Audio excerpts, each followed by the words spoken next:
মুভির শুরুতেই সমুদ্রের একটা দানবের ব্যাপারে বলা হচ্ছিল, যেই দানবটা সমুদ্রে যাওয়া সকল মানুষদেরকে ভীষণ অত্যাচার করত এবং সমুদ্রের আশেপাশে থাকা সবাইকে খেয়ে ফেলার চেষ্টা করত। সেই সমুদ্রের দানবের সঙ্গে লড়াই করেছিল হাইরুও। এই সমুদ্রের দানব থেকে বাঁচার জন্য হাইরুওকে প্রতি 100 বছর পর পর গ্রামের লোকেরা একটা মেয়ে দিত। সেই মেয়েকে হাইরুও বিয়ে করত। যখন মেয়েটিকে সমুদ্রপথে পাঠানো হতো তখন হাইরুওর স্ত্রী সমুদ্রের মাঝেই গায়েব হয়ে যেত। একই সাথে আগামী 100 বছরের জন্য সেই সমুদ্রে থাকা দানবের উৎপাতও কমে যেত। একদিন সমুদ্রে মাছ ধরতে যাওয়া মাঝিরা অনেক বেশি ঝড় বৃষ্টির কবলে পড়ে। এটা কোনো সাধারণ ঝড় বৃষ্টি ছিল না, বরং এই ঝড় বৃষ্টির মাধ্যমে সেখানে একটা বিশাল বড় মাছ দানব তাদের উপরে অ্যাটাক করে দেয়। এত বড় একটা মাছ দানবকে দেখে তারা সবাই অনেক ভয় পেয়ে যায়। আর একটা লোক চেঁচিয়ে বলে ওঠে সমুদ্রের দেবতা এসেছে বিয়ে করার জন্য। সেই দানবটা তাদের সবাইকে খেয়ে ফেলে আর এখানেই সিন কাট হয়। এরপরে সিনে আমরা একটা সুন্দরী মেয়েকে দেখতে পাই। সে হাইরুওকে তাদের দেবতা মনে করে। এজন্য সে হাইরুওকে অনেক রিকোয়েস্ট করে বলছিল আজকে যেন তার মাস্টার ওয়েন ইউ এর নাম গোল্ড মেডেলিস্টে চলে আসে। আর সে পড়াশোনা শেষ করে আসতে আসতে যেন অন্য কোনো মেয়েকে পছন্দ না করে, শুধুমাত্র আমাকেই পছন্দ করে। এটা লুকিয়ে লুকিয়ে এবং আস্তে আস্তে বলে, কারণ সে মনে মনে ওয়েনকে ভালোবাসত। যখন সে উপাসনালয় থেকে বাড়ি ফিরে যাচ্ছিল তখনই একটা পিচ্চি বাচ্চা এসে তাকে জানায় ওয়েন ফিরে এসেছে, আজকেই সে আসবে। এটা শুনে তো লিয়ের খুশির কোনো সীমা থাকে না। সে প্রচন্ড খুশি হয়ে যায় আর সেই বাচ্চাটাকে নিয়ে রেডি হয়ে বের হতে থাকে ওয়েনকে রিসিভ করে নিয়ে আসার জন্য। কিন্তু যখন সে দরজা খুলে বাইরে বের হয় তখন দেখতে পায় তার দরজার বাহিরে গ্রাম প্রধান অনেকগুলো মানুষজনকে নিয়ে দাঁড়িয়ে আছে। তখন সে অনেক অবাক হয়ে জিজ্ঞাসা করে, আপনারা সবাই এখানে কি করছেন? তারা কেউ কোনো কথা না বলে একজন মহিলাকে আসার জন্য রাস্তা করে দেয়। তখন সেখানে একজন মহিলা আসে। তিনি হলেন এই গ্রামের জাদুটোনা করা মহিলা, মানে তিনি এক ধরনের কবিরাজ। তাকে সবাই অনেক বেশি মান্যগণ্য করে। তিনি এখন বলেন এই মেয়ের নামই আহলি। তখন বলে যে হ্যাঁ। তখন সে বলে তার জন্ম হয়েছিল যেই বছরে এবং যেই তারিখে, সেই তারিখ অনুযায়ী সেই আমাদের হাইরো গডের স্ত্রী হবার যোগ্য। এটা বলেই তাকে ধরে নিয়ে যাওয়া হচ্ছিল সমুদ্রের দিকে, কারণ তাকে এখন বউ সাজানো হবে আর হারুওর উদ্দেশ্যে তাকে স্যাক্রিফাইস করা হবে। যখন তাকে ধরে নিয়ে যাওয়া হচ্ছিল তখন সেই রাস্তা দিয়েই ওয়েন আবার আসছিল। মানে সে যেহেতু গোল্ড মেডেলিস্ট হয়েছে তাকে অনেক সংবর্ধনা দিয়ে নিয়ে আসা হচ্ছিল। লি বুঝতে পারে এটা নিশ্চয়ই কোনো গণ্যমান্য ব্যক্তি হবে, এজন্য সে ওখানে নত হয়ে তার কাছে থেকে সাহায্য চাইতে শুরু করে। যখন পালকির ভেতরে থেকে একটা ছেলে বেরিয়ে আসে তখন তারা দুজনই একে অন্যকে দেখে অনেক অবাক হয়ে যায়, কারণ এটা আর কেউ নয় বরং ওয়েন ছিল। তারা দুজনেই একে অন্যকে অনেক পছন্দ করত। সে আলীকে তাদের সবার হাত থেকে বাঁচিয়ে নিজের প্রাসাদে নিয়ে আসে। ওয়েন আসলেই বেশ সম্ভ্রান্ত পরিবারের ছিল, কিন্তু তবুও সে তাদেরকে আটকাতে পারছিল না, কারণ সব গ্রামবাসীরা তার মেন গেটে এসে অনেক কড়া নাড়ছিল এবং প্রতিবাদ জানাচ্ছিল। তারা ঘর ভেঙে ভেতরে ঢুকতে চাইছিল। ওয়েন যখন জানতে পারে যে লিকে হাইরোর ওয়াইফ বানানোর জন্য জোর করা হচ্ছে তখন সে তাকে বাঁচানোর জন্য একটা উপায় বের করে। সে লিকে বলে আমি গ্রামের লোকজনদের সঙ্গে কথা বলতে যাচ্ছি, এই সুযোগে তুমি এখানে থেকে বেরিয়ে যাও। সে তাকে আজ মধ্যরাতে একটা জায়গায় তার জন্য অপেক্ষা করতে বলে। মধ্যরাতে ওয়েন তার সঙ্গে গিয়ে দেখা করবে আর তাকে নিয়ে এই গ্রাম ছেড়ে পালিয়ে যাবে। এটা বলে সে লিকে একজন লোক দিয়ে সেখানে থেকে পাঠিয়ে দেয় আর এরপরে সে নিজে গিয়ে গ্রামবাসীদের সঙ্গে দেখা করে। গ্রামবাসীরা প্রচন্ড রেগেছিল। তারা যখন ভেতরে প্রবেশ করে তখন ওয়েন তাদেরকে জিজ্ঞাসা করে আমি অনেক বছর থেকে আহলিকে চিনি, সে অনেক ভালো একটা মেয়ে, আপনারা তার পেছনে কেন লেগে আছেন? কারণ সে একটা এতিম? তখন গ্রামবাসীরা বলে এজন্য নয় যে সে এতিম, কারণ তার জন্ম কুণ্ডলী মিলে যাচ্ছে। নিয়ম অনুযায়ী তার সঙ্গেই হাইরোর বিয়ে দিতে হবে। যদি তাকে বিয়ে না দেওয়া হয় তাহলে আমাদের পুরো গ্রামবাসীরা আবারও বিপদে পড়বে। হাইরোর স্ত্রী হিসেবে তাকে নিজে হাইরোই সিলেক্ট করেছে। এখানে আমাদের করার কিছু নেই, আমরা চাইলেও অন্য কোনো মেয়েকে হাইরোর সঙ্গে বিয়ে দিতে পারবো না। ওয়েন এগুলো কথায় যখন বিশ্বাস করছিল না তখনই সেখানে সেই কবিরাজ মহিলা চলে আসে আর তাকে পুরো ব্যাপারটা খুলে বলে। এখন সে ওয়েনের সামনে সকল গ্রামবাসীকে জিজ্ঞাসা করে তোমরা সবাই বলো এই গ্রামে বৃষ্টি কতদিন হলো শুরু হয়েছে? তখন তারা বলে 3 মাস হলো। এরপর বৈদ্য মহিলা বলে এর মাঝে কি একদিনও বৃষ্টি থেমেছিল? তখন তারা বলে না, এই 3 মাসের মধ্যে একদিনও বৃষ্টি থামেনি। তিনি সেখানে ওই লোকটাকেও হাজির করে যার উপরে হাইরোর সেই দানব মাছটা অ্যাটাক করে দিয়েছিল। সেই লোকটা সেই দিনের সকল বর্ণনা দিচ্ছিল আর অনেক কান্না করছিল। এই সব কিছু দেখে সেখানে থাকা সকল গ্রামবাসী এবং তারা সবাই বলছিল হ্যাঁ এটাই সত্যি। তাদের সবার কথা শুনে ওয়েন অনেক বেশি চিন্তিত হয়ে পড়ে। এদিকে লি মধ্যরাতে ওয়েনের জন্য একটা জায়গায় বসে অপেক্ষা করছিল। মানুষের পায়ের শব্দ শুনে সে মনে করে হয়তো ওয়েন এসেছে। যখনই সে বের হয় তখনই দেখতে পায় সেখানে গ্রামবাসীরা এসেছে। তারা তাকে আটক করে আর বলে ওয়েন ঠিকই বলেছিল, সে যেখানে বলেছিল যে মেয়েটিকে পাওয়া যাবে ঠিক সেখানেই পাওয়া গেল। এটা শুনে তো লি অনেক অবাক হয়ে যায়। লিকে সেখানে থেকে জোর করে নিয়ে যাওয়া হয় আর পরদিন তাকে বউয়ের মতো করে সাজানো হয়। তার মন অনেক খারাপ ছিল, কারণ যাকে সে এত বিশ্বাস করেছে, যার কাছে থেকে সে আশ্রয় চেয়েছে, তার সেই ভালোবাসার মানুষই নাকি তাকে ধরিয়ে দিল। তাকে অনেক সুন্দর করে সাজানো হচ্ছিল আর এই সব কিছু ভেবে লি বসে বসে কান্না করছিল। এরপরে লিকে সেই জায়গায় নিয়ে যাওয়া হয়। গ্রামের মানুষেরা তাদের রীতি রেওয়াজ অনুযায়ী লিয়ের সঙ্গে হাই রুয়োর বিয়ে দেয় আর এরপরে তাকে একটা নৌকায় বসিয়ে একটা বড় নদীতে ভাসিয়ে দেয়, যে নদীটা সমুদ্রে গিয়ে মিশেছে। ওয়েন সেখানে দৌড়ে আসে আর চিৎকার করে লিকে ডাকতে থাকে। লিয়ের কণ্ঠ শুনে সে একবার উঠে বসে, কিন্তু সেখানে কাউকে দেখতে না পেয়ে মন খারাপ করে আবারও শুয়ে পড়ে। তখন তার নৌকাটা সমুদ্রের উদ্দেশ্যে যাত্রা শুরু করেছিল। ওয়েন চেঁচিয়ে তাকে ডাকলেও সে আর শুনতে পায় না। ওয়েন আসলে অনেক বেশি অনুতপ্ত ছিল এই শেষ সময়ে এসে, কিন্তু এখন তো আর কোনো কাজ হলো না। লি এর নৌকা সমুদ্রের মাঝখানে চলে যায়। তখনই সমুদ্রের মাঝে অনেক জোরে জোরে বিদ্যুৎ চমকাতে শুরু করে আর ঝড় উঠে যায়। এত ঝড় দেখে সে অনেক বেশি ভয় পেয়ে যায়। তখনই তার নৌকায় একটা দড়ি দিয়ে কেউ একজন অনেক জোরে জোরে টেনে নিয়ে যাচ্ছিল। সমুদ্রের ঢেউয়ের মাঝে তার নৌকা টেনে নিয়ে যাওয়া হয়। সে প্রচন্ড ভয় পায়। এখন সিন কাট হয়। পরদিন সকালে যখন লি এর ঘুম ভাঙে, তখন সে নিজেকে একটা নতুন আইল্যান্ডে দেখতে পায়। এটা একটা অচেনা জায়গা ছিল। এটা দেখে সে অনেক ভয় পাচ্ছিল আর ভাবছিল সে কি অন্য কোনো দুনিয়ায় চলে এসেছে কিনা। সেখানে অনেকগুলো মেয়ে তাকে নিতে এসেছিল। এই মেয়েটির নাম হলো হিবিস্কাস আর সে এখানে থাকা সবগুলো দাসীদের মধ্যে প্রধান। লি তাকে জিজ্ঞাসা করা হয় এটা কোন জায়গা। তখন সে বলে তুমি হলে হাই রোর স্ত্রী, তাহলে এটা অবশ্যই হাই রোর প্রাসাদ হবে। প্রতি 100 বছরে আমরা হাই রোর ওয়াইফকে নিতে আসি আর তুমি হলে এই বছরে তার ওয়াইফ। তখন সে দূরে হাই রোর সেই বিশাল বড় প্রাসাদ দেখতে পায়। এখন তারা সবাই মিলে লিকে সঙ্গে করে নিয়ে যাচ্ছিল। তারা সবাই হাই রোর প্রাসাদে চলে যায়। এই প্রাসাদটা অনেক সুন্দর এবং বিশাল বড় ছিল। ভেতরে লি শুধু ঘুরে ঘুরে দেখছিল আর হিবিস্কাস নামের সেই মেয়েটি তাকে বুঝিয়ে দিচ্ছিল তাকে কিভাবে চলতে হবে, কোথায় কি করতে হবে। লি এখন তাকে রিকোয়েস্ট করছিল আর বলছিল আমি হাই রোর ওয়াইফ নই, আমাকে তো জোর করে বিয়ে দেওয়া হয়েছে, এখানে পাঠানো হয়েছে, তাকে তো আমি এখন পর্যন্ত দেখলামই না। কিন্তু হিবিস্কাস তাকে বলে তোমাকে এখানে পাঠানো হয়েছে রীতিনীতি মেনে হাই রোর ওয়াইফ হিসেবে। আজকে তোমাদের বিয়ের রাত, তাই এখানে সাজুগুজু করে বসে সুন্দরভাবে অপেক্ষা করো। এটা বলে হিবিস্কাস সেখানে থেকে চলে যায়। সেই হাই রোর কাছে যায় আর তাকে বলে তার ওয়াইফকে রেডি করে ঘরে রাখা হয়েছে, তাকে পাঠানো হয়েছে। এটাই হলো হাইরুও আর সে দেখতে অনেক বেশি ভয়ঙ্কর ছিল। সে যখন মেয়েটিকে সঙ্গে করে ঘরে যায় তখন দেখতে পায় সেখানে আহলি নেই। এটা দেখে তো তারা অনেক বেশি চিন্তিত হয়ে যায়। তারা দেখতে পায় আহলি সেখানে একটা শাড়ির মাধ্যমে প্রাসাদ থেকে জানালা দিয়ে পালিয়েছে। এটা দেখে হাইরুওর অনেক রাগ হয়। এখন সে নিজের জাদুর মাধ্যমে পানির পাত্রের ভেতরে দেখতে পায় আহলি জঙ্গল দিয়ে পালানোর চেষ্টা করছে। লি এখন পালাতে পালাতে জঙ্গলের অনেক গভীরে পৌঁছে যায়, যেখানে অনেক ভয়ঙ্কর ভয়ঙ্কর সাপ ঘুরে বেড়াচ্ছিল। সে ওপরে তাকিয়ে দেখতে পায় তারা দেখা যাচ্ছে। এজন্য সে তারা দেখে পূর্ব এবং পশ্চিম সাইডটা নির্ধারণ করছিল, কিন্তু এরপরে যখন সে আবারও আকাশের দিকে তাকায় তখন দেখতে পায় তারার সেই অবস্থান পরিবর্তন হয়ে গিয়েছে। তারাগুলো এক জায়গায় না থেকে নড়াচড়া করছে। যখন সে আরো ভালোভাবে দেখে তখন দেখতে পায় এটা আসলে কোনো তারা নয়, বরং বিশাল বড় একটা দানব সাপের চোখ, যেটা জ্বলজ্বল করছিল। সেই দানব সাপ লিয়ের উপরে অ্যাটাক করে দেয়। সে অনেক ভয় পেয়ে যায় আর এখানেই সিন কাট হয়। সকালে যখন আহলিয়ের ঘুম ভাঙে তখন সে তার সামনে কুৎসিত একজনকে দেখে অনেক বেশি ভয় পেয়ে যায়। সে তাকে জিজ্ঞাসা করে আপনি কে? তখন হাইরুও বলে আমার নাম হলো ইয়ান আর আমি হলাম তোমার হাজবেন্ড, তুমি আমার ওয়াইফ। এটা শুনে সে তাকে বোঝানোর চেষ্টা করে আর বলে আমি হলাম গ্রামের সাধারণ একটা মেয়ে।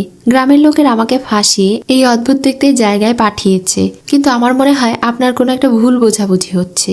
এটা শুনে ইয়ান রেগে যায় আর তাকে বলে তুমি আমার ওয়াইফ আর আমি তোমার হাজবেন্ড, এটাই হলো শেষ কথা। এটা বলে যখন সে তার কাছে যাওয়ার চেষ্টা করে তখন তো সে অনেক বেশি ভয় পেয়ে যায়। নিজের হেয়ারপিন দেখিয়ে তাকে ভয় দেখায় আর বলে আমার কাছে আসবেন না। ইয়ান তখন একটু শান্ত হয়ে বসে। এটা দেখে আহলি হাসতে শুরু করে। ইয়ান তাকে জিজ্ঞাসা করে তুমি হাসছো কেন? তখন আহলি বলে ছোটবেলায় যখন আমার বাবা মা মারা গিয়েছিল তখন থেকে আমার মনের মধ্যে থাকা সকল চাওয়া পাওয়া আমি তোমার সামনেই প্রকাশ করতাম, কিন্তু আমি কখনোই ভাবিনি যে তুমি একটা সি গড। তুমি হলে সেই হাইরো। তুমি তো তাহলে আমার মনের কথা সবই জানো, তাহলে তুমি কেন আমার সঙ্গে এমন আচরণ করছো? এসব কিছু বলছিল আর অনেক বেশি ইমোশনাল হয়ে যাচ্ছিল। ইয়ান তার কাছে এগোতে চাইলে সে চিৎকার করে বলে, খবরদার আমার সামনে এগোবে না। এটা বলা মাত্রই বাইরে থেকে কয়েকটা তীর এসে তাদের উপরে অ্যাটাক করে দেয়। তখন ইয়ান আহলিকে বাঁচাচ্ছিল। তাকে প্রোটেক্ট করতে করতে সে একটু আহত হয়ে যায়। লি দেখতে পায় ইয়ানের পিঠে একটা তীর বিঁধেছে। এটা দেখে তো সে একটু চিন্তিত হয়ে পড়ে। এখন ইয়ান সেই সব লোকদের সঙ্গে মারামারি শুরু করে। তারা জাদু করেছিল। ইয়ানও বেশ পাওয়ারফুল ছিল। সে ওই আহত অবস্থাতেই তাদের সবার সঙ্গে লড়াই করে এবং তাদের সবাইকে হারিয়ে দেয়। এবার তাদের মধ্যে একজন যখন আহলিকে আঘাত করতে যায় তখন সে তাদের মধ্যে একজনকে ধরে ফেলে আর এরপরে তাকে জিজ্ঞাসা করতে থাকে, তোমাদেরকে কে পাঠিয়েছে আমাকে বলো। যখন সে বলে না তখন ইয়ান তাকে মেরে ফেলে। ততক্ষণে সব মেয়েরাও সেখানে পৌঁছে যায়। হিবিস্কাস বলে, আমার মনে হয় যেই সময় সমুদ্রের রাস্তা খোলা ছিল সেই সময় হয়তো আপনার এই শত্রুগুলো প্রবেশ করেছে। এখন সে খেয়াল করে ইয়ানের পিঠে একটা তীর বিঁধেছে। এই জন্য সে তার ক্ষতস্থান পরিষ্কার করার জন্য একটা মলম নিতে চলে যায়। ইয়ান যখন ব্যথাতে কাতরাচ্ছিল তখন আহলি বলে, আমি আপনাকে সাহায্য করতে চাই। তখন ইয়ান রাজি হয়ে যায়। সে তার পিঠে থাকা সেই তীরটা বের করে ফেলে আর তীর বের করে দেখতে পায় এই তীরের সঙ্গে বিষ মেশানো ছিল। এজন্য এখন সে নিজের হেয়ারপিন দিয়ে তার বিষ পরিষ্কার করতে গেলে ইয়ান তাকে ভুল বোঝে এবং তার গলা চেপে ধরে। তখন সে ওই অবস্থাতেই ইয়ানকে বলতে শুরু করে, তোমার ক্ষততে বিষ মেশানো হয়েছে, আমি তো সেটা পরিষ্কার করার চেষ্টা করছিলাম। এখন ইয়ান এটা খেয়াল করে তাকে ছেড়ে দেয় আর তার কাজ কন্টিনিউ করতে বলে। আহলি এবার ভয়ে ভয়ে তার সেই ক্ষত থেকে বিষ পরিষ্কার করে দিচ্ছিল। যখন তার কাজ শেষ হয়ে যায় তখন ইয়ান তাকে বলে, এরপরে তুমি ওই জঙ্গলে আর কখনো যাবে না। সে অনেক বেশি ক্লান্ত ছিল। এটা বলে সে ওখানেই ঘুমিয়ে পড়ে। এদিকে আমরা দেখতে পাই একটা মহিলা জাদু আয়নার সাহায্যে তাদের দুজনকে দেখছিল, কিন্তু এখন সে আর আহলিকে দেখতে পাচ্ছিল না, কারণ ইয়ান তার জাদু সাহায্যে সেখানে একটা ব্যারিয়ার তৈরি করেছে। এই মহিলাটি হলো এই রাজ্যের রানীমা অর্থাৎ হাইরোর মা। তিনি লিকে নিয়ে কোনো একটা টেনশনে ছিল। তখন তার পাশে থাকা লোকটা বলে, আমার মনে হচ্ছে এর আগে হাইরোর স্ত্রী হিসেবে যাকে পাঠানো হয়েছিল তার তুলনায় এই মেয়েটা অনেকটাই আলাদা। আপনি টেনশন করবেন না, একটা পথ না হলে আমরা অন্য পথ বেছে নিতে পারি। এটা শুনে তিনি হাসেন। পরদিন সকালে একটা দুঃস্বপ্ন দেখে লিয়ের ঘুম ভাঙে। তখন সেখানে হিবিস্কাস আসে তার জন্য পোশাক নিয়ে। তাকে পোশাক পরিয়ে গোসল করিয়ে ফ্রেশ ভাবে প্রস্তুত করে বাহিরে নিয়ে যাওয়া হয়। এরপর হিবিস্কাস তাকে সবকিছু ভালোভাবে বুঝিয়ে দিচ্ছিল আর দেখিয়ে দিচ্ছিল কোন কোন প্রাসাদে কি করা হয়। হিবিস্কাস তাকে বলে, সবচেয়ে উঁচু যে টাওয়ারটা দেখতে পাচ্ছ সেখানে যাওয়া বারণ, সেখানে যেন কখনো ভুলেও যেও না। লি তখন জিজ্ঞাসা করে, কেন, ওখানে কি আছে? তখন সে বলে, হাইরো রাজা বলেছে সেখানে কারো প্রবেশ নিষেধ, এজন্য। এটা শুনে তারা দুজনই অনেক আগ্রহ নিয়ে সেই টাওয়ার দেখতে থাকে। এদিকে ওয়েনকে দেখি। সে অনেক ড্রিঙ্কস করে মাতাল হয়েছিল। সে বারবার ভুল দেখছিল, লিকে দেখছিল। যখন সে সাইডে গিয়ে বমি করছিল তখনই সেখানে একটা ছেলে আসে আর তাকে জিজ্ঞাসা করে, তুমি তোমার ভালোবাসার মানুষকে ফিরে পেতে চাও? যদি তুমি তাকে ফিরে পেতে চাও তাহলে আমি তোমাকে সাহায্য করতে পারি। এটা শুনে ওয়েন অনেক রেগে যায় আর তাকে জিজ্ঞাসা করে, কিন্তু তুমি কে? তুমি আমাকে কেন সাহায্য করবে? তখন সে বলে, কারণ আমাকেও সেই জায়গায় যেতে হবে যেখানে লিকে পাঠানো হয়েছে। এটা শুনে ওয়েন বলে, আমি যে কোনো কিছু করতে রাজি আছি, আমাকে তার কাছে নিয়ে চলো। সে কি বেঁচে আছে? ছেলেটা তখন বলে, আমি জানি না সে বেঁচে আছে কিনা, তবে আমাদেরকে প্রথমে সেখানে গিয়ে দেখতে হবে। ওয়েন তখন তার কথায় রাজি হয়ে যায়। এদিকে আমরা আহলিকে দেখি। সমুদ্রের ধারে বসে সে বাঁশি বাজাচ্ছিল। সে মনে মনে ভাবছিল, বেশ কিছুদিন ধরে ইয়ানকে দেখা যাচ্ছে না, এই সুযোগে আমাকে এখানে থেকে বের হতে হবে। যখন সে সমুদ্রের পাড়ে হাঁটছিল তখনই সে ওখানে একটা মাছ আহত হয়ে পড়ে থাকতে দেখে। এটা একটা গোল্ড ফিশ ছিল। আহত গোল্ড ফিশকে দেখে সে এটা নিজের সঙ্গে করে নিয়ে যায় আর একটা অ্যাকুরিয়ামে রেখে দেয়। এরপরে সে ওই গোল্ড ফিশের নাম দেয় বড় মাছ। মাছটির সঙ্গে সে দিনরাত নিজের মনের কথাগুলো শেয়ার করে, তার সঙ্গে গল্প করে, যেখানে যায় সেখানেই সঙ্গে করে নিয়ে যায়। এই গোল্ড ফিশের চোখ বেশ অদ্ভুত ছিল। এটার চোখ অনেক জলজল করত। লি তাকে বলছিল, এই সমুদ্রটা বিশাল বড়, কিন্তু দেখো আমার পাশে কেউ নেই, শুধুমাত্র তুমি আছো। তোমাকে অনেক ধন্যবাদ এই নিঃসঙ্গতায় আমাকে সঙ্গ দেওয়ার জন্য। এইসব কিছু বলে লি এই প্রকৃতিকে অনেক সুন্দরভাবে অনুভব করছিল আর তাকে দেখে সেই গোল্ড ফিশের চারিদিকে কেমন যেন একটা সোনালী রঙের আবরণ জলজল করে উঠছিল। পরদিন সকালে যখন লি খাবার টেবিলে বসে খাবার খাচ্ছিল তখন সেখানে ইয়ান আসে। ইয়ানকে দেখে সে তাকে বলে, আমি ঠিক করেছি যে আমি মানুষের দুনিয়ায় যাব না, আমি এখানেই থেকে যাব, কিন্তু আমার একটা শর্ত আছে। তার এই কথা শুনে ইয়ান হেসে বলে, ঠিক আছে, আমাকে বলো কি শর্ত। আমাদের গ্রামে আপনার কারণে যে পরিমাণে বৃষ্টি বর্ষণ হয়, ফসলি ক্ষেতগুলোতে পানি জমে যায়, যার কারণে কৃষকেরা ভালোভাবে চাষ করতে পারে না, খাবারের অভাবে অনেকেই মৃত্যুবরণ করে। আর যে মাঝিরা সমুদ্রে মাছ ধরতে যায় তারা সবাই আপনার মতো বিশাল বড় দানব মাছের শিকার হয়ে যায়। আমি চাই এই সবকিছু যেন বন্ধ করা হয়। তখন সে বলে, যে গ্রামের মানুষেরা তোমাকে স্যাক্রিফাইস হিসেবে পাঠালো, তুমি তাদের জন্যই স্যাক্রিফাইস করতে চাইছো, তাদের জন্য আমাকে রিকোয়েস্ট করছো? তখন লি বলে, এটা কোনো রিকোয়েস্ট নয়, এটা হলো শর্ত। আর আমি চাই আমার স্যাক্রিফাইসের বিনিময়ে যেন তারা এই সুবিধাগুলো পায়। তার এই শর্তে ইয়ান রাজি হয়ে যায়। এরপরে সে আবার তাকে বলে, যদিও আমি আপনার স্ত্রী, কিন্তু আমি আরো একটা শর্ত রাখতে চাই। সেটা হচ্ছে, আমি চাই আমাদের মধ্যে দূরত্ব বজায় থাকুক। এটা শোনা মাত্রই সেখানে থাকা সবাই অনেক বেশি অবাক হয়ে যায়। তখন ইয়ান রুমে থাকা সবাইকে বাইরে বের করে দেয়। ইয়ান তাকে জিজ্ঞাসা করে, তুমি কি এটা চাও কারণ তুমি ওয়েনকে ভালোবাসো এজন্য? লি তখন বলে, সেটা জেনে আপনার কাজ নেই, তবে আমি চাই না এই মুহূর্তে আপনার বেশি কাছে যেতে। ইয়ান তখন বলে, ঠিক আছে, আমি তোমার সব শর্তেই রাজি, কিন্তু তোমার আমাকেও কথা দিতে হবে যে এখন থেকে এই পুরো প্রাসাদের চাবি আমি তোমাকে দিলাম। এই চাবির দায়িত্ব তুমি ভালোভাবে পালন করবে। এখন থেকে এই প্রাসাদ আমার এবং তোমার, এটা প্রোটেক্ট করার দায়িত্ব আমাদের দুজনেরই। লি বলে, তাহলে কি প্রাসাদের সবচেয়ে উপরে যে রুমটা আছে সেটার দায়িত্বও আমার? এটা শুনে সে অনেক অবাক হয়ে বলে, তুমি কি বোঝাতে চাইছো, আর এটা সম্পর্কে তোমাকে কে কি বলেছে? লি তখন বলে, তেমন কিছু না, ঠিক আছে, আমি আমার দায়িত্ব পালন করব। এটা বলে সে ওই চাবি নিয়ে নিজের ঘরে যায় আর চাবিটা একটা ড্রয়ারে রেখে দেয়। সে দেখতে পায় অ্যাকোরিয়ামে তার সেই গোল্ড ফিশ নেই। এটা দেখে তো সে অনেক বেশি অস্থির হয়ে যায়। সে সমুদ্র এবং আশেপাশে সব জায়গায় ওই বড় মাছটাকে খোঁজে, তাকে বারবার বড় মাছ বলে ডাকাডাকি করতে শুরু করে, কিন্তু কোথাও সেই গোল্ড ফিশের দেখা পায় না। এদিকে ওয়েন আর তার সাথী মিলে সমুদ্রের উদ্দেশ্যে যাত্রা করেছিল। তারা দুজনই সেই গেট খোলার অপেক্ষায় ছিল। ওয়েনের সাথী তাকে বলে, আমি জানি হাইডোর প্রাসাদে প্রবেশ করার একটা রাস্তাই সমুদ্রের মাঝেই আছে, সেখানে একটা ফাটল আছে, সেই ফাটল দিয়েই আমরা প্রবেশ করব।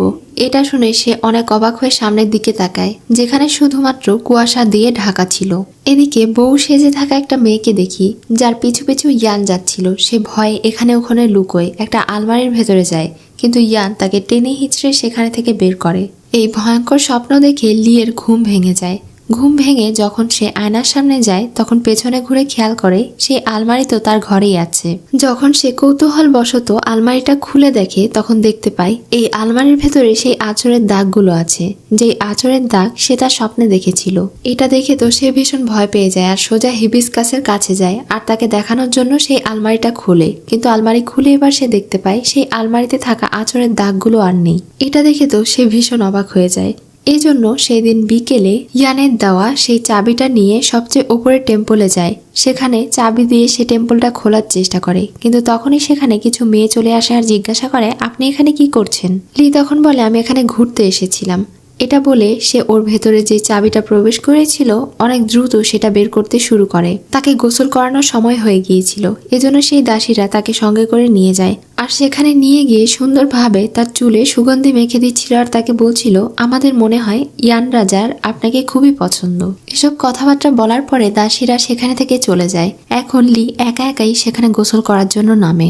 যখন সে পুকুরে গোসল করছিল তখনই হঠাৎ চারিদিক থেকে সাপ আসতে শুরু করে। এই সাপগুলো তাকে চারিদিক থেকে ঘিরে ফেলে আর পানির নিচে টেনে নিয়ে চলে যায়। লি কিছুতে পানির উপরে উঠতে পারে না। এক সময় সে আর নিঃশ্বাস নিতে না পেরে সেখানেই জ্ঞান হারিয়ে ফেলে। তখনই সেখানে একটা ছেলে এসে সাপগুলোকে তাড়িয়ে দেয় আর আহলিকে বাঁচিয়ে নেয়। যখন সে তার কাছে যায় তখন আহলিকে দেখে সে অনেক মুগ্ধ হয়ে যায়। মেয়েটিকে বাঁচানোর জন্য সে নিজের মুখের নিঃশ্বাস দেয় আর এরপরে তাকে উপরে উঠিয়ে নিয়ে আসে। আহলিয়ের যখন জ্ঞান ফিরে আসে তখন তো সে তার সামনে একটা ছেলেকে দেখে অনেক অবাক হয়ে যায় আর নিজের দেহ ঢেকে বলে, তুমি কে? তখন সেই ছেলেটি তাকে শক্ত করে ধরে বলে, আমি জানি তোমার নাম আহলি আর তুমি প্রত্যেক দিন সেই উপরের টেম্পলে পূজা করতে যাও আর প্রতিদিন সমুদ্রে গিয়ে তোমার পছন্দের বাঁশি বাজাও। এটা শুনে সে একটু শান্ত হয় আর তার দিকে ঘুরে তাকিয়ে বলে, তুমি আসলে কে? তখন সে তার চোখ দেখে বুঝতে পারে এটা হলো সেই বড় মাছ। লি অনেক খুশি হয়ে বলে, তুমি কি তাহলে বড় মাছ? আর তুমি মাছ থেকে মানুষের রূপ ধারণ করেছো? এখন প্রথমে সে নিজের পোশাকটা পরে নেয় আর এরপরে সে ওই ছেলেকে সঙ্গে নিয়ে ঘুরতে বের হয়। তারা দুজন অনেক বেশি খুশি ছিল। আলি তার সঙ্গে আরো অনেক বেশি গল্প করতে শুরু করে, যেমনটা সে আগেও তার সঙ্গে গল্প করত। সে তাকে বলে, তোমার কয়টা ভাই বোন? তখন সে বলে, আমি একটাই ছেলে। লি তখন বলে, তার মানে তো তোমার মা তোমাকে অনেক ভালোবাসে, তাই না? তখন সে বলে, আমি আমার মাকে কখনো দেখিনি, আমার জন্মের কিছুদিন পরেই আমার মা মারা গিয়েছিল। এটা শুনে তার একটু মন খারাপ হয় আর বলে, দুঃখ পেও না, আমিও এতিম আর তুমিও আমার মতোই এতিম, তাই আমি বুঝতে পারছি তোমার কেমন অনুভব হচ্ছে। এখন সে ওখানে থাকা অনেকগুলো ফুল ছিঁড়ে নেয় আর তাকে গিফট করে বলে, এইভাবে মানুষকে ফুল দিয়ে নিজের ভালোবাসা প্রকাশ করতে হয়। অনেক দিন হয়ে গিয়েছে আমি আমার নানিকে দেখিনি, তাকে আমি অনেক বেশি মিস করি। আমি যখন আমার গ্রামে থাকতাম তখন প্রায়ই বৃষ্টি হতো, কিন্তু এখানে আসার পর থেকে অনেক দিন হলো কোনো বৃষ্টি দেখি না। আমি সেই বৃষ্টি খুব মিস করি। এটা শুনে গোল্ডেন মাছ জাদু করে বৃষ্টি নিয়ে আসে। তখন তো লি অনেক বেশি খুশি হয়ে যায়। সে ওখানে ছুটোছুটি শুরু করে, আনন্দে লাফাতে শুরু করে, গোল্ডেন মাছকে অনেক বেশি ধন্যবাদ জানায় আর অনেক চিৎকার করে, যতটা তার মন চাইছিল। সে খুশি হয়ে তাকে বলছিল, অনেকদিন পরে তোমার সঙ্গে ভালো একটা সময় পার করলাম, এখানে আসার পর থেকে আমার ভালো সময় খুব কমই কেটেছে। গোল্ডেন মাছ তাকে বলে, ওই যে দূরে আইল্যান্ড দেখতে পাচ্ছ, ওই জঙ্গলে কখনো যাবে না, কারণ ওই জঙ্গলটা যত সিম্পল দেখতে মনে হয় ততটা সিম্পল নয়, সেটা অনেক ভয়ঙ্কর একটা জঙ্গল। আর হাইরোকে তুমি যতটা প্রভাবশালী মনে করছো সে অতটাও প্রভাবশালী নয়। এই পুরো আইল্যান্ডের সিক্রেট লুকিয়ে আছে সবার উপরে থাকা সেই রুমের ভেতরে, এমনকি তোমার সিক্রেটও সেখানেই লুকায়িত আছে। এটা শুনে তো লি অনেক অবাক হয়ে যায়। সেদিন রাতে সে ওই রুমের সিক্রেট দেখার জন্য বেরিয়ে পড়ে। ইয়ানের দেওয়া চাবি নিয়ে সে সবার উপরে থাকা টেম্পলে চলে যায়। যখন সে এটার গেট খুলে ভেতরে প্রবেশ করে তখন চারিদিকে অনেকগুলো বধূ সাজের মেয়েকে দেখতে পায়। সব মেয়েগুলোকে যেন বরফের পুতুল বানিয়ে রাখা হয়েছিল। মেয়েগুলো বিয়ের দিনের পোশাক পরেছিল। যখন সে তাদের মধ্যে একটা মেয়ের চেহারা ভালোভাবে দেখে তখন তার মনে পড়ে যায় যে এই মেয়েটিকেই সে নিজের স্বপ্নে দেখেছিল। যখন সে আরো ঘুরে ঘুরে দেখছিল তখনই সেখানে ইয়ান চলে আসে। ইয়ানকে নিজের সামনে দেখে তো সে অনেক বেশি ভয় পেয়ে যায় আর পালাতে শুরু করে, কিন্তু এক পর্যায়ে ইয়ান তাকে ধরেই ফেলে। সে তার গলা চিপে ধরেছিল আর তাকে মেরে ফেলছিল। এটা দেখে তো সে নিজের কাছে থাকা চাকু দিয়ে তার হাতে আঘাত করে। এরপরে ইয়ান তার সামনে ধীরে ধীরে এগোতে থাকে আর সে ভয়ে নিচের দিকে যেতে থাকে আর পা পিছলে পাহাড় থেকে নিচে পড়ে যায়। সে তো মনে করেছিল এবার হয়তো সে মারাই যাবে, কিন্তু যখন সে নিচের দিকে পড়ছিল ঠিক তখনই সেখানে সেই গোল্ডেন ফিশ এসে তাকে বাঁচিয়ে নেয়। গোল্ডেন ফিশকে সে যতটা ছোট মনে করেছিল এটা আসলে ততটাও ছোট নয়, এটা অনেক বিশাল বড় তিমি মাছের সমান ছিল। গোল্ডেন মাছ তাকে সেখানে থেকে বাঁচিয়ে একটা ঝর্ণার চূড়ায় ওঠে। লি তাকে জিজ্ঞাসা করে, আমি সেখানে গিয়েছিলাম আর দেখেছি সেখানে অনেক মেয়েদেরকে ক্লোন বানিয়ে রাখা হয়েছে, তারা সবাই কি মারা গিয়েছে? তখন সে বলে, না, তারা মারা যায়নি, তাদের সবাইকে জীবিতভাবেই ওইভাবে রাখা হয়েছে, কারণ এখানে এসে কোনো মানুষই থাকতে চায় না আর তারা চাইলে এখানে থেকে বেরো হতে পারে না, এই জন্যই হাইরুর সকল স্ত্রীকে ওখানে বন্দি করে রাখা আছে। লি তখন বলে, আজকে হাইরু আমাকে মেরে ফেলার জন্য অ্যাটাক করেছিল। গোল্ডেন মাছ তাকে বলে, তোমার এখানে আর বেশি দিন থাকা ঠিক হবে না, তোমার উচিত এখানে থেকে চলে যাওয়া। কিন্তু এই আইল্যান্ড অনেক ঘন কুয়াশা দিয়ে ঘেরা, কেউ চাইলেই এর ভেতরে প্রবেশ করতে পারে না, আবার এখানে থেকে বেরো হতে পারে না। তবে আমি এখানে থেকে বের হওয়ার রাস্তা জানি। জঙ্গলে যে বিশাল বড় পাইথন সাপ ছিল সেই সাপকে আমি কিছুক্ষণের জন্য অজ্ঞান করে দেব, কারণ সে ওই জঙ্গলটা পাহারা দেয়। আর তুমি এই সুযোগে এখনই একটা নৌকা নিয়ে পালিয়ে যাও। এটা শুনে লি তাকে বলে, তুমিও আমার সঙ্গে চলো। তখন সে বলে, না, আমি এখানে থেকে যেতে পারবো না। তখন সে বলে, তুমি এখানে একা কি করবে? গোল্ডেন মাছ বলে, এখানে থাকতে থাকতে আমার অভ্যাস হয়ে গিয়েছে, তুমি তোমার গ্রামে ফিরে যাও, আমার মনে হয় তোমার প্রেমিক ওই এখনো তোমার জন্য অপেক্ষা করছে। এটা শুনে সে মন খারাপ করে চলে যাচ্ছিল, কিন্তু যাওয়ার আগে লি তাকে উদ্দেশ্য করে বলে, এই আইল্যান্ডে তোমার সঙ্গে প্রথম যে সময়টা আমি কাটিয়েছি সেই সময়টা খুবই মেমোরেবল ছিল, আমি কখনোই ভুলবো না। এটা বলেই সে ওখানে থেকে চলে যায়। আর তার এই কথা শুনে গোল্ডেন মাছের চোখে পানি চলে আসে। লিকে বিদায় দিতে তার অনেক কষ্ট হলেও সে নিজের জাদু ব্যবহার করে আর সেই সমুদ্র থেকে বের হওয়ার দরজা খুলে দেয়। সেই দরজার মাধ্যমে লি একটা নৌকা নিয়ে সমুদ্র পাড়ি দিয়ে বের হয়ে যাচ্ছিল। যখন সে যাচ্ছিল তখন পথে তার সঙ্গে ওইয়ের দেখা হয়। ওইকে দেখে তো সে অনেক বেশি খুশি হয়ে যায়। ওই তাকে এখন সঙ্গে করে নিয়ে তাদের গ্রামে ফিরে যেতে চাইছিল। ঠিক তখনই সেখানে বৃষ্টি বর্ষণ শুরু হয়। এই বৃষ্টি দেখে আলিয়ের মনে পড়ে গোল্ডেন মাছ তার জন্য বৃষ্টি বর্ষণ করেছিল। নিশ্চয়ই এখন তার মন অনেক খারাপ হয়ে আছে। এটা ভেবেই সে আবারও তাড়াহুড়ো করে ওইকে বিদায় দিয়ে ফিরে যেতে চাইছিল। সে ওইকে বলে, তুমি এখানে এসেছো সেজন্য অনেক ধন্যবাদ, কিন্তু আমাকে এখনই ফিরে যেতে হবে। এটা বলে তাড়াহুড়ো করে সে আবারও তার নৌকা নিয়ে ফিরে যায়। তারা দুজনও জাহাজ নিয়ে তার পিছু পিছু যাচ্ছিল। আলী তার নৌকা নিয়ে সেই আইল্যান্ডে পৌঁছে যায়। সে দৌড়ে দৌড়ে সেই সব জায়গায় গোল্ডেন মাছকে খুঁজছিল যেখানে তারা দুজন দেখা করত। সে অনেক কান্না করছিল আর গোল্ডেন মাছকে খুঁজছিল, তাকে অনেক জোরে জোরে ডাকছিল যেন সে তাকে দেখা দেয়, কিন্তু গোল্ডেন মাছ তাকে দেখা দেয় না। সে ওখানে বসে বসে কান্না করছিল। কিছুক্ষণ পরেই সেখানে গোল্ডেন মাছ চলে আসে। সে দেখতে পায় গোল্ডেন মাছও কান্না করছে, তার চোখ থেকে নীল রঙের পানি গড়িয়ে পড়ছিল। আলী তাকে দেখে ভীষণ খুশি হয়ে যায়। সে তাকে কিস করে। এখন তারা দুজন একে অন্যকে কিস করতে থাকে আর এভাবেই তারা দুজন একে অন্যের সঙ্গে অনেক সময় কাটায়। তারা দুজন একে অন্যকে পেয়ে অনেক খুশি ছিল। তাদের মধ্যে ভালোবাসার সম্পর্ক গড়ে উঠেছিল। এদিকে আমরা হিবিস্কাসকে দেখি, তাকে রানীমা আঘাত করছিল কারণ রানীমা তাকে একটা কাজ দিয়েছিল যেটা সে করতে পারছে না ঠিক মতো। হিবিস্কাস এখন রানীমায়ের কাছে ক্ষমা চায় নিজের ভুলের জন্য। রানীমা তাকে বলে, তুমি ভুলে যেও না তোমার মিশন কি, তাই তোমার মিশন মনে রেখে কাজ করে যাও। এটা শুনে হিবিস্কাস সেখানে থেকে চলে যায়। এদিকে পরদিন সকালে লি যখন ইয়ানের সঙ্গে বসে খাওয়া দাওয়া করছিল তখন সে নিজের হাতে পিন নিয়ে বসেছিল যেন সে নিজেকে প্রোটেক্ট করতে পারে। এখন সে ইয়ানকে প্রশ্ন করে, সবচেয়ে উঁচু বিল্ডিং এ সে ওই মেয়েদেরকে কেন এভাবে আটকে রেখেছে, সে কেন মেয়েদেরকে মেরে ফেলে। এটা শুনে সে কিছুই বলছিল না, চুপচাপ খেয়ে যাচ্ছিল।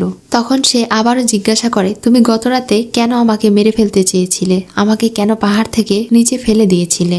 এটা শুনে ইয়ান একটু অবাক হয় আর তাকে বলে, আমার সঙ্গে চলো। এটা বলে সে লিকে তার সঙ্গে করে একটা রুমে নিয়ে যায় আর এরপরে রুমের দরজা বন্ধ করে দেয়। লিকে সেখানে বন্দি করে সে ওখানে থেকে চলে যায়। এদিকে আমরা ওয়েন আর তার সাথীদেরকে দেখি জাহাজ নিয়ে তারা আইল্যান্ডে পৌঁছে যায়। আইল্যান্ডের ভেতরে প্রবেশ করে সেই জঙ্গলে যেতেই আশেপাশে অনেক বিষধর সাপ তারা দেখতে পায়। এই সাপগুলো সেখানে থাকা সব মানুষদেরকে মেরে ফেলছিল একে একে। ওয়েনের সাথীর হাতে এক ধরনের অস্ত্র ছিল যেটা সে ব্যবহার করে দেখছিল কোন দিকে যাওয়া যায়। ঠিক তখনই ওপরে থেকে বিশাল বড় একটা দানব সাপ এসে তাদের মধ্যে থেকে সবাইকে একে একে খেতে শুরু করে আর মেরে ফেলতে শুরু করে। ওয়েন অনেক চেষ্টা করছিল তাদেরকে বাঁচানোর, কিন্তু পারছিল না। তারা দুজন মিলেই সেই দানব সাপের সঙ্গে লড়াই করে আর সেখানে থেকে পালাতে শুরু করে। পালানোর এক পর্যায়ে দুই দিক থেকে দুইটা সাপ তাদেরকে ঘিরে ফেলে। তখন তার সাথী তাকে নিয়ে সেখানে থেকে উড়ে জঙ্গল থেকে বেরিয়ে চলে যায়। এদিকে লি অসুস্থ হয়ে পড়েছিল। যখন তাকে চেক আপ করা হয় তখন চেক আপ করে হিবিস্কাস বলে সে প্রেগনেন্ট। এটা শুনে তো ইয়ান অনেক বেশি রেগে যায় আর সেখানে থেকে চলে যায়। তার রাগ দেখে লি বুঝতে পারে যে ইয়ান অনেক রেগে আছে, কারণ সে বুঝতে পেরেছে এটা তার সন্তান নয়। তারা দুজন তো কখনো একসঙ্গে থাকেইনি। তাই এখন লি হিবিস্কাসকে অনেক রিকোয়েস্ট করে বলে, আমাকে এখানে থেকে দ্রুত বের হতে সাহায্য করুন। হিবিস্কাস বলে, ঠিক আছে, আমাকে কিছু সময় দাও, আমি চেষ্টা করে দেখছি তোমাকে এখানে থেকে বের করা যায় কিনা। এদিকে ইয়ান তার ঘরে বসে কিছু একটা করছিল। কোন একটা জাদুর সাহায্যে সে মেডিসিন তৈরি করছিল। এর ভেতরে হলুদ রঙের কি যেন একটা মেডিসিন তৈরি করা হয়। রাতে হিবিস্কাস হাইরুর সঙ্গে দেখা করতে যায় আর তাকে রিকোয়েস্ট করে বলে সে যেন লিকে কোনো শাস্তি না দেয়। সে এখন প্রেগনেন্ট, তাকে শাস্তি দিলে বাচ্চার ক্ষতি হতে পারে। ইয়ান তখন তাকে বলে, তুমি আমাকে রুলস শেখাতে এসো না, তাকে সবসময় ঘরের ভেতর বন্দি থাকতে হবে, কোনো মতেই যেন সে ওখানে থেকে বের হতে না পারে। আর যেহেতু সে এখন প্রেগনেন্ট এজন্য সবসময় তার খাবার দাবারের খেয়াল রেখো। এটা শুনে হিবিস্কাস তার জন্য নিয়ে আসা স্যুপ সেখানে রাখতে যায় আর দেখতে পায় সেখানে ফুল রাখা আছে। এটা দেখে সে বেশ অবাক হয় আর ওখানে থেকে চলে যায়। এইভাবেই দিন যেতে থাকে, মাস যেতে থাকে। ইয়ান লিয়ের সঙ্গে আর দেখা করে না। লি এখন প্রায় 9 মাসের গর্ভবতী ছিল, তার পেট বেশ উঁচু হয়ে গিয়েছিল। সেই দিন ইয়ান তার সঙ্গে দেখা করতে আসে আর হাতে একটা ঔষধের বাটি নিয়ে এসে বলে, এই ঔষধটা খেয়ে নাও, এটা তোমার এবং তোমার বাচ্চার স্বাস্থ্যের জন্য ভালো। কিন্তু লি এটা খেতে চাইছিল না, তখন সে জোর করে তাকে এই ঔষধ খাইয়ে দিচ্ছিল। লি অনেক ভয় পেয়ে গিয়েছিল আর সে মনে করছিল এই ঔষধের কারণে হয়তো তার বাচ্চার কোনো ক্ষতি হবে। এজন্য সে তার হেয়ারপিন দিয়ে ইয়ানের শরীরে একের পর এক আঘাত করতে থাকে। যখন তাকে মেডিসিন খাওয়ানো হয়ে যায় তখন সে বমি করার চেষ্টা করে কিন্তু পারে না। ইয়ান এখন তাকে বলে, তোমাকে আমি কিছু বলতে চাই। এটা হয়তো শুনতে অনেক অদ্ভুত লাগতে পারে, কিন্তু এটা বলা মাত্রই লি তার পিঠে থাকা ক্ষত স্থানে হেয়ারপিন দিয়ে আঘাত করে, যেই জায়গায় এর আগে তীর প্রবেশ করানো হয়েছিল। ইয়ান এখন তাকে বলে, তুমি আমাকে এতটা ঘৃণা করো যে তুমি আমার পুরনো ক্ষততে আবারও আঘাত করলে। এই সুযোগে আহরি সেখানে থেকে ছুটে পালিয়ে যায়। ইয়ান তখন দাসীদেরকে বলে তাকে খুঁজে নিয়ে আসার জন্য, আর সে তার পকেটে থাকা ফুলটা বের করে যেটা সে আহরিকে দেওয়ার জন্য নিয়ে এসেছিল, কিন্তু দিতেই পারল না। এদিকে লি যখন জঙ্গল দিয়ে পালানোর চেষ্টা করছিল আর সেই দাসীগুলো তাকে বারবার ডেকে বলছিল সে যেন জঙ্গলে না যায়, তবুও সে ওখানে থেকে পালানোর চেষ্টা করে আর এক পর্যায়ে সেখানে পড়ে যায়। তখনই সেখানে হিবিস্কাস চলে আসে আর তাকে সঙ্গে করে নিয়ে চলে যায়, তাদের হাত থেকে বাঁচায়। লি এত বড় পেট নিয়ে অনেক কষ্ট করে তার সঙ্গে জঙ্গলের পথ ধরে যাচ্ছিল। এদিকে ইয়ান তার জাদু শক্তির সাহায্যে পানির ভেতরে দেখতে পায় হিবিস্কাস তাকে সঙ্গে করে নিয়ে যাচ্ছে। এটা দেখে তো সে অনেক চিন্তিত হয়ে যায়। এদিকে হিবিস্কাস যখন তাকে সঙ্গে করে নিয়ে যাচ্ছিল, লি জিজ্ঞাসা করে আপনি আমাকে কোথায় নিয়ে যাচ্ছেন? ঠিক তখনই সেখানে বিশাল বড় দানব সাপ চলে আসে, যেই সাপ এই জঙ্গল পাহারা দেয়। সে তো সাপকে দেখে ভয় পেয়ে যায়, কিন্তু হিবিস্কাস তার দিকে চোখ রাঙিয়ে তাকায়, তখনই তার চোখ জলজল করে ওঠে আর এটা দেখে সেই সাপ ওখানে থেকে চলে যায়। হিবিস্কাস আসলে একটা নাগিন কন্যা, কিন্তু এই ব্যাপারে লি কিছুই জানতো না। সে অবাক হয়ে তাকে জিজ্ঞাসা করে আপনি কি করলেন? ওই সাপগুলো আপনাকে দেখে ভয় কেন পেল? কিন্তু সে তার কোনো উত্তর না দিয়ে বলে তোমার যেখানে যাওয়া উচিত আমি তোমাকে সেখানেই নিয়ে যাচ্ছি, চুপচাপ আমার সঙ্গে চলো। লিনের তখন ইয়ানের বলা কথা মনে পড়ে। সেদিন ইয়ান তাকে বলেছিল সে যেন এরপরে আর কখনো এই জঙ্গলে না আসে। এটা মনে পড়া মাত্রই লি আর তার সঙ্গে যেতে চায় না। সে পা মচকানোর ভান করে ওখানে বসে পড়ে আর বলে আমি আর যেতে পারছি না। এটা দেখে হিবিস্কাস রেগে যায় আর বলে এতদিন আমি তোমাকে এত ভালোভাবে ট্রিট করলাম আর এখন তুমি এই প্রতিদান দিচ্ছ? সে তাকে আঘাত করতে চাইছিল, তখনই সে বুঝতে পারে রানীমা পৌঁছে গিয়েছে। এজন্য সে দ্রুত লিকে সঙ্গে করে নিয়ে সেই জায়গায় পৌঁছে যায় যেখানে রানীমা অনেক দলবল নিয়ে অপেক্ষা করছিল। রানীমাকে দেখে লি অনেক অবাক হয়ে জিজ্ঞাসা করে আপনি কে? তখন রানীমা তাকে বলে আমি হলাম ইয়ানের মা আর এই তিমি রাজ্যের রানী। এটা শুনে তো লি অনেক অবাক হয়ে যায় আর বুঝতে পারে তার সন্তানের জন্য তারা এসেছে। রানীমা তখন হিবিস্কাসকে বলে চলো আমাদের রিচুয়াল শুরু করা যাক। হিবিস্কাস এখন তার উপরে জাদু করে দেয় আর কিছু একটা করতে শুরু করে। রানীমা তাকে বলে আমি চাই তুমি আমাদের বংশের উত্তরাধিকারের জন্ম দাও। এদিকে ইয়ান চলে এসেছিল, কিন্তু জঙ্গলে সেই বিশাল বড় দানব সাপ তাকে বাধা দিচ্ছিল। কিন্তু সে তো বেশ শক্তিশালী ছিল, তার সঙ্গে দানব সাপ খুব একটা লড়াই করে পারে না। উল্টো সে ওই দানব সাপকে মেরে ফেলে। অনেকক্ষণ লড়াই হওয়ার পরে সে লিকে বাঁচানোর জন্য যেতে থাকে। এদিকে লিকে মঞ্চের মাঝখানে রাখা হয় আর পাঁচ দিকে 5 জন দাঁড়িয়ে তার উপরে মন্ত্রপুত জাদু করতে শুরু করে। লি বুঝতে পারছিল না তারা আসলে তার সঙ্গে কি করতে চায়। তখন রানীমা বলে ঠিক আছে আমি তোমাকে বলছি তুমি শোনো। লিয়ের উপরে জাদু করা হচ্ছিল আর রানীমা তাকে বলছিল তোমাকে এখানে নিয়ে আসার কারণ হলো আমাদের বংশের উত্তরাধিকারের জন্ম দেওয়া। আসলে আমাদের এখানে মহিলা তিমি জন্ম নেওয়ার পরে সে বন্ধা জন্মেছিল, এই জন্য বহু বছর থেকে আমাদের বংশের কোনো উত্তরাধিকার আসেনি। এখন তার পরিবর্তে শুধুমাত্র মানুষই আমাদের বংশের উত্তরাধিকারের জন্ম দিতে পারে। আমরা আমাদের এই স্বার্থ হাসিলের জন্য তোমাদের মাঝে আমাদের একটা মিথ্যে গুজব ছড়িয়ে দিয়েছি, যেন তারা প্রত্যেকবার বিপদে পড়লে একটা করে মেয়ে আমাদের কাছে স্যাক্রিফাইস করে আর সেই মেয়েকে আমরা প্রেগনেন্ট বানানোর চেষ্টা করি। তবে আজ পর্যন্ত কোনো মেয়ে প্রেগনেন্ট হয়নি, শুধুমাত্র তুমি ছাড়া। তুমি যেমন অনেক লাকি তেমনি তোমার দুর্ভাগ্যও আছে, কারণ তোমার পেটে যে সন্তান আছে সেটা হলো একটা তিমি মাছের সন্তান। আর তিমি মাছের এত বড় একটা সন্তান তোমার মতো সামান্য মানুষের পেটে কিভাবে থাকতে পারে, তাই না? যখন তার জন্ম হবে তখন তোমার শরীর ছিন্ন বিচ্ছিন্ন হয়ে যাবে। এই জন্য কথায় আছে তিমির জন্ম দিতে গেলে তার মাকে মরতে হবে। এসব কিছু শুনে লি কান্না করতে করতে বলে এটা তিমি মাছের সন্তান নয়, এটা রাজার সন্তান নয়। এটা শুনে রানীমা অনেক চিন্তিত হয়ে যায়। তখন চারিদিকে থেকে তারা সবাই তার পেটের মধ্যে জাদু করতে শুরু করে আর তার পেটের ভেতরে থাকা সেই ফিটাস জোর করে বের করার চেষ্টা করতে শুরু করে। তারা সবাই মিলে জাদু ব্যবহার করে লিয়ের পেটের ভেতরে থেকে সেই বাচ্চাকে বের করে ফেলে। এই বাচ্চাটা একটা থলির ভেতরে ছিল, তবে লি তখনও মারা যায় না, সে নিচে পড়ে থাকে আর সে জ্ঞানও হারায় না। এখন সেই বাচ্চার তিমিটাকে দেখে রানীমা হেসে বলে তুমি কি বলেছিলে এটা ইয়ানের সন্তান নয়? এটা বলেই সে যখন তরোয়াল দিয়ে সেই বাচ্চার দিকে আঘাত করতে যাবে তখন সে এটার সামনে চলে আসে আর তাকে বাঁচানোর জন্য ইয়ান সেখানে চলে আসে। ইয়ান তাকে বাঁচিয়ে নেয়। এরপর সে নিজের তরোয়াল দিয়ে বাচ্চাটিকে আঘাত করার চেষ্টা করে। এটা দেখে লি তার হাত দিয়ে তরোয়াল ধরে ফেলে। তার হাত থেকে প্রচন্ড রক্ত বের হচ্ছিল। ইয়ান এখন ঘাবড়ে যায়। লি চিৎকার করে বলতে থাকে তোমার যদি মারতেই হয় তুমি আমাকে মেরে ফেলো, আমার সন্তানকে কিছু বলো না। ইয়ান তখন তাকে বলে তুমি আমার কথা শুনবে? তুমি কি কখনো বুঝতে পারোনি যে আমি হলাম তোমার সেই বড় মাছ? এটা বলে সে নিজের সেই চকচকে চোখ দেখায়। তখন তার চোখ দেখে লি কান্না করে ফেলে আর বলে, তুমি আমার বড় মাছ। এদিকে ওয়েন আর তার বন্ধু তাদেরকে খুঁজতে খুঁজতে সেই দিক দিয়ে যাচ্ছিল, আর তারা দূর থেকে লিকে দেখতে পায়। এটা দেখে তারা একটু সামনে এগিয়ে যায়, তবে তারা সেখানে যায় না, দূর থেকেই দেখতে থাকে সেখানে কি ঘটছে।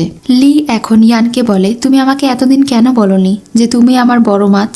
ইয়ান বলে, আমি ভয় পেতাম, কারণ আমি আমার মানুষ রূপ কন্ট্রোল করতে পারি না। আমি নিজেও জানি না কখন আমার মানুষ রূপ আমি ধারণ করতে পারি, আর আমার মনে হতো তুমি হয়তো আসল সত্যিটা জানলে আমাকে ঘৃণা করবে। এখন রানীমা তাকে বলে, প্রথম দিন থেকে ইয়ান তোমাকে প্রোটেক্ট করার চেষ্টা করছিল।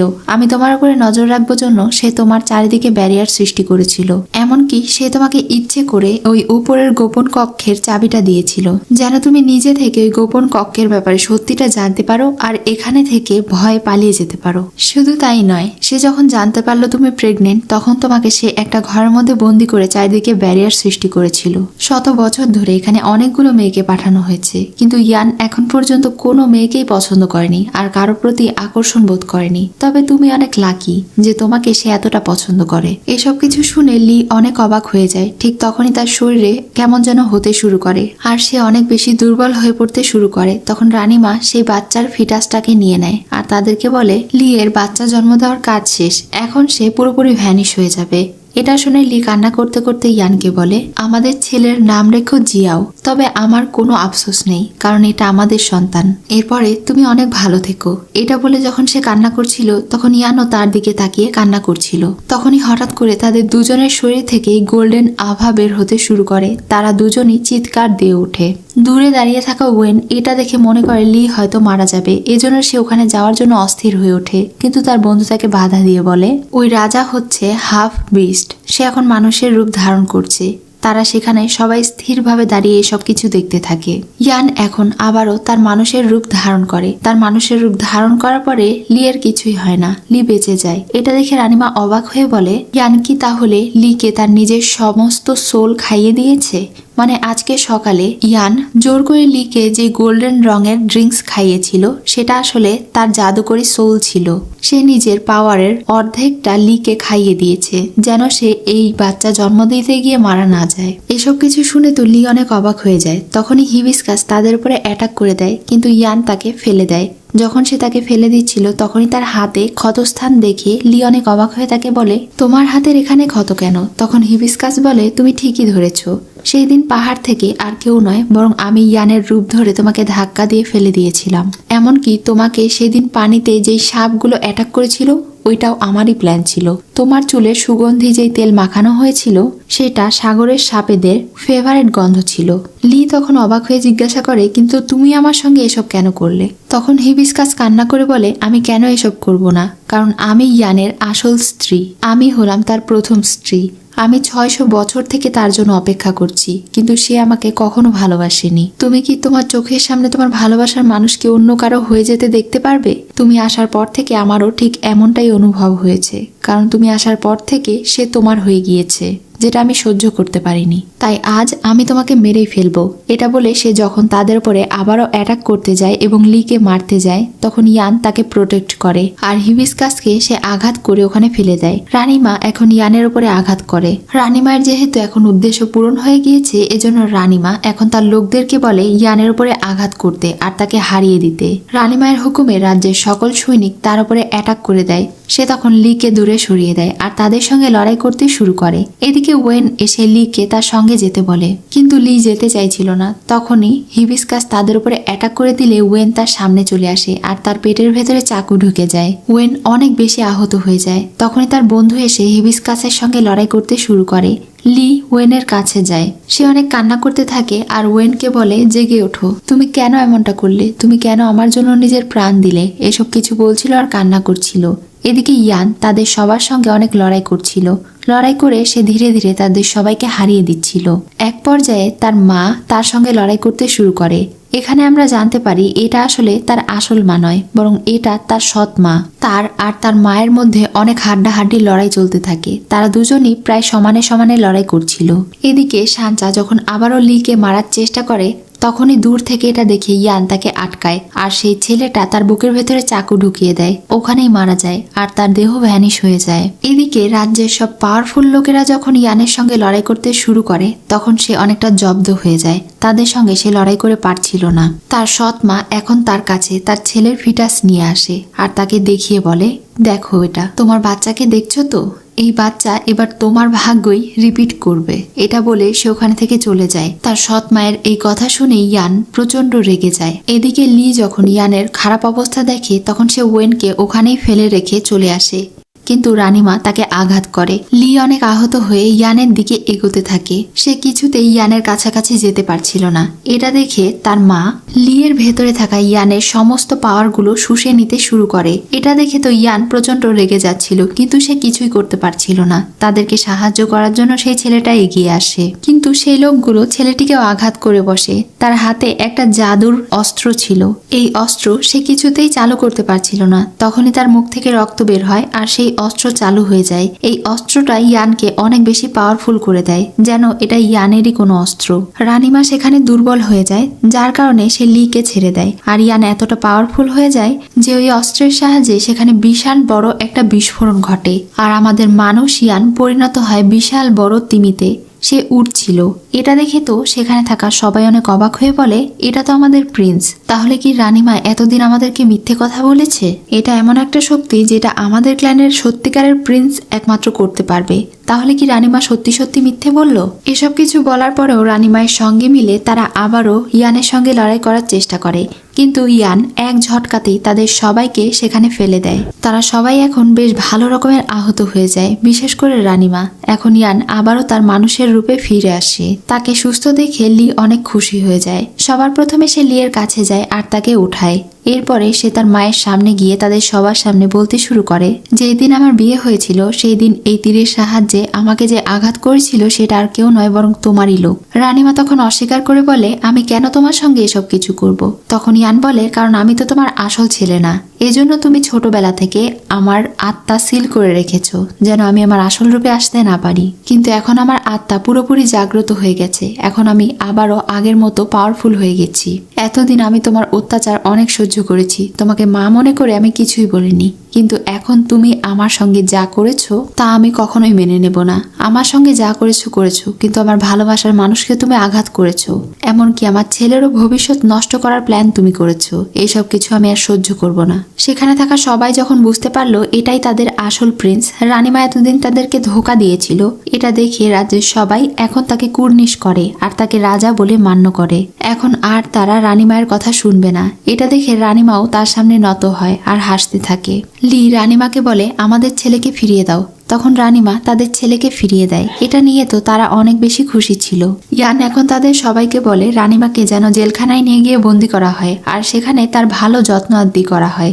এটা শুনে সেখানে থাকা সবাই রানীমাকে সঙ্গে করে নিয়ে চলে যায়। এখন তারা সবাই আবারও তাদের প্রাসাদে ফিরে যায়। ইয়ান লিকে নিয়ে প্রাসাদের সব থেকে উপরের কক্ষে যায়। এখন সে তাকে পুরো ঘটনা খুলে বলে। সে বলে, এতদিন যেসব মেয়েদেরকে পাঠানো হয়েছে তারা সবাই আসলে ইয়ানকে দেখে অনেক বেশি ভয় পেত। তাদেরকে তো আসলে এখানে থেকে ফেরত পাঠানো সম্ভব ছিল না, এজন্য তাদেরকে এই আইস কফিনের ভেতরে বন্দি করে রাখা হয়েছে। তারা সবাই এখনো বেঁচে আছে, তারা কেউই মারা যায়নি। ওই ছেলেটা সেখানে চেক করে ওই মেয়েকে পেয়ে যায় যাকে সে খুঁজতে এসেছিল।